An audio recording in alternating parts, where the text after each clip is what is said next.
ಸ್ನೇಹಿತರೆ ನಮಸ್ಕಾರ. ಇವತ್ತು ಬಹಳ ನೋವಿನ ಒಂದು ವಿಚಾರ ನಮಗೆ ಕಾಡ್ತಾ ಇರುವಂಥದ್ದು. ಕಳೆದ ಶನಿವಾರ ಆಂಧ್ರ ಪ್ರದೇಶದ ಕರ್ನೂಲ್ನಲ್ಲಿ ಒಂದು ಭೀಕರ ಅವಘಡ ಸಂಭವಿಸುತ್ತೆ. ಬೆಂಗಳೂರಿನಿಂದ ಕಾರ್ನಲ್ಲಿ 4 ಸಾಫ್ಟ್ವೇರ್ ಇಂಜಿನಿಯರ್ಸ್ ಕಾರ್ನಲ್ಲಿ ಪ್ರವಾಸ ತೆರಳ್ತಾ ಇರ್ತಾರೆ. ಇಂತಹ ಸಂದರ್ಭದಲ್ಲಿ ಕಾರು ವೇಗವಾಗಿ ಹೋಗಿ ಮರವೊಂದಕ್ಕೆ ಅಪ್ಪಳಿಸುತ್ತೆ. ಮರವೊಂದಕ್ಕೆ ಅಪ್ಪಳಿಸಿದಂಥ ಸಂದರ್ಭದಲ್ಲಿ ಓರ್ವ ಯುವತಿ ದಾರುಣವಾಗಿ ತಮ್ಮ ಜೀವವನ್ನು ಕಳೆದುಕೊಳ್ತಾರೆ. ಅವರು ಬೇರೆ ಯಾರೂ ಅಲ್ಲ, ನಮ್ಮ ಸುಳ್ಯದ ಕ್ಷಿಪ್ರ ಅನ್ನುವಂತಹ ಯುವತಿ.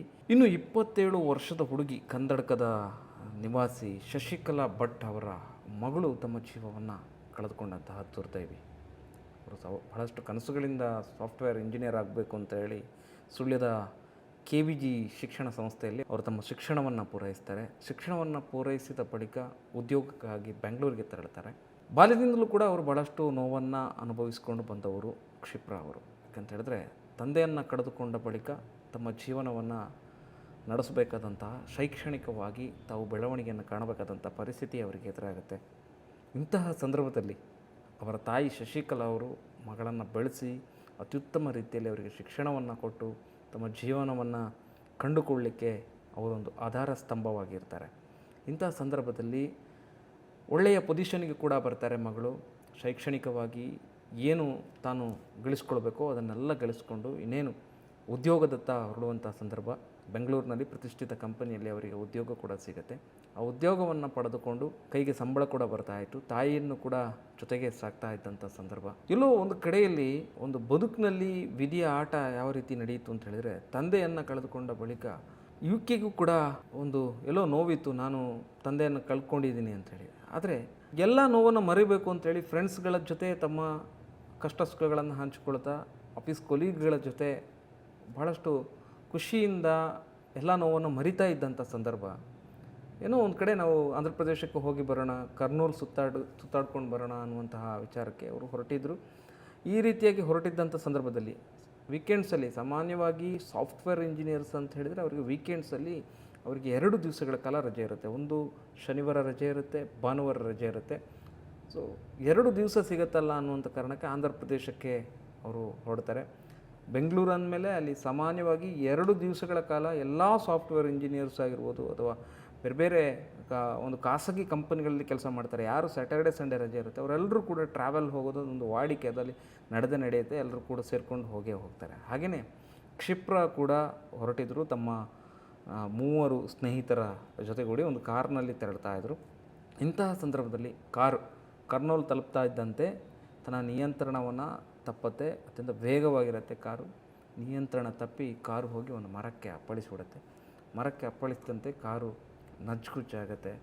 ಕಂಪ್ಲೀಟಾಗಿ ನಜ್ಜುಗುಜ್ಜಾಗಿದ್ದಂತಹ ಈ ಒಂದು ಕಾರ್ನ ಸ್ಥಿತಿಯಲ್ಲಿ ಬದುಕಿರಲಿಕ್ಕೆ ಸಾಧ್ಯ ಇಲ್ಲ ಅನ್ನುವಂಥ ಸ್ಥಿತಿ ಇರುತ್ತೆ. ಆದರೆ ಕ್ಷಿಪ್ರ ಅವರು ಸ್ಥಳದಲ್ಲೇ ತಮ್ಮ ಜೀವವನ್ನು ಕಳೆದುಕೊಳ್ತಾರೆ. ಉಳಿದಿರುವಂತಹ 3 ಸ್ನೇಹಿತರು ಕೂಡ ಗಂಭೀರವಾಗಿ ಗಾಯಗೊಳ್ತಾರೆ. ಅವರನ್ನು ಆಸ್ಪತ್ರೆಗೆ ದಾಖಲಿಸಲಾಗುತ್ತೆ. ಆಸ್ಪತ್ರೆಗೆ ದಾಖಲಿಸಿದಂಥ ಸಂದರ್ಭದಲ್ಲಿ ಕ್ಷಿಪ್ರ ಅವರು ಇನ್ನಿಲ್ಲ ಅನ್ನುವಂಥ ವಿಚಾರ ಗೊತ್ತಾಗುತ್ತೆ.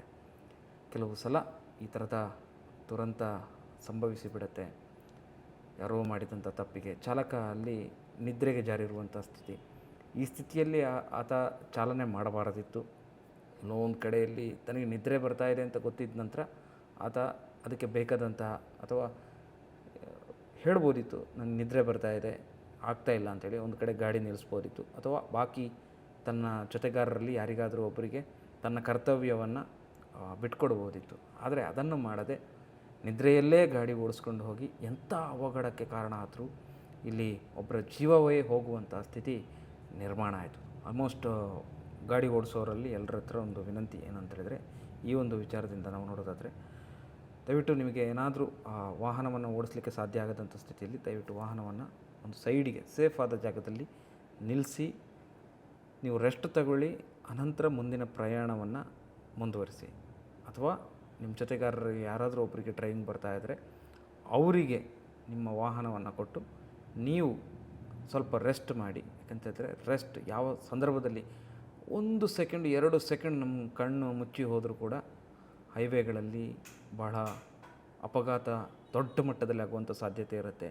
ಇದರಿಂದ ಯಾರೋ ಒಬ್ಬರ ಅಮಾಯಕ ಜೀವ ಹೋಗ್ಬೋದು, ಅಥವಾ ನಿಮ್ಮಗಳ ಜೀವಕ್ಕೂ ಕೂಡ ಅಪಾಯ ಬರ್ಬೋದು. ಹಾಗಾಗಿ ಸೇಫಾಗಿ ಜರ್ನಿ ಮಾಡಿ ಇಲ್ಲೊಬ್ಬಳೇ ಮಗಳು ಶಶಿಕಲಾ ಅವರಿಗೆ ಇನ್ಯಾರೂ ಇಲ್ಲ, ಆ ಸ್ಥಿತಿ ನಿರ್ಮಾಣ ಆಗಿಬಿಟ್ಟಿದೆ. ಗಂಡನ ಕಳ್ಕೊಂಡ್ರು, ಇದ್ದ ಒಬ್ಬಳು ಮಗಳು ಕನಸು ಕಟ್ಟಿ ಅವರು ಒಬ್ಬಳು ಮಗಳನ್ನು ಅಷ್ಟು ಎತ್ತರಕ್ಕೆ ಬೆಳೆಸಿ ಸಾಕಿ ಶಿಕ್ಷಣವನ್ನು ಕೊಟ್ಟು ಆ ಮಗಳು ಕೂಡ ಇವತ್ತು ಇಲ್ಲದ ಹಾಗೆ ಆಯಿತು. ಇಂಥ ಸಂದರ್ಭದಲ್ಲಿ ಶಶಿಕಲಾ ಅವರು ಯಾವ ಥರ ನೋವನ್ನು ಅನುಭವಿಸ್ತಾರೆ ಅದು ಒಬ್ಬ ತಾಯಿಗೆ ಗೊತ್ತು, ಅಷ್ಟಲ್ಲದೆ ಬೇರೆ ಯಾರಿಗೂ ಗೊತ್ತಾಗಲಿಕ್ಕೆ ಸಾಧ್ಯವೇ ಇಲ್ಲ. ಅಂಥ ಸ್ಥಿತಿಯಲ್ಲಿ ಇವತ್ತು ಈ ಥರದ ಅವಘಡಗಳು ಮುಂದೆ ಎಲ್ಲೂ ಸಂಭವಿಸಬಾರ್ದು. ಯಾವ ತಾಯಿಗೂ ಕೂಡ ಇಂಥ ಕಷ್ಟ ಬರಬಾರ್ದು, ಯಾವ ಮನೆಯವರಿಗೂ ಕೂಡ ಇಂಥ ಕಷ್ಟ ಬರಬಾರ್ದು. ಹಾಗಾಗಿ ಪ್ರತಿಯೊಬ್ಬರು ಕೂಡ ಈ ವಿಚಾರವನ್ನು ಗಂಭೀರವಾಗಿ ತಿಳಿದುಕೊಂಡು ರೋಡ್ ಸೇಫ್ಟಿಯನ್ನು ಅರಿತುಕೊಂಡು ತಮ್ಮ ವಾಹನವನ್ನು ಚಲಾಯಿಸಿ. ಧನ್ಯವಾದಗಳು.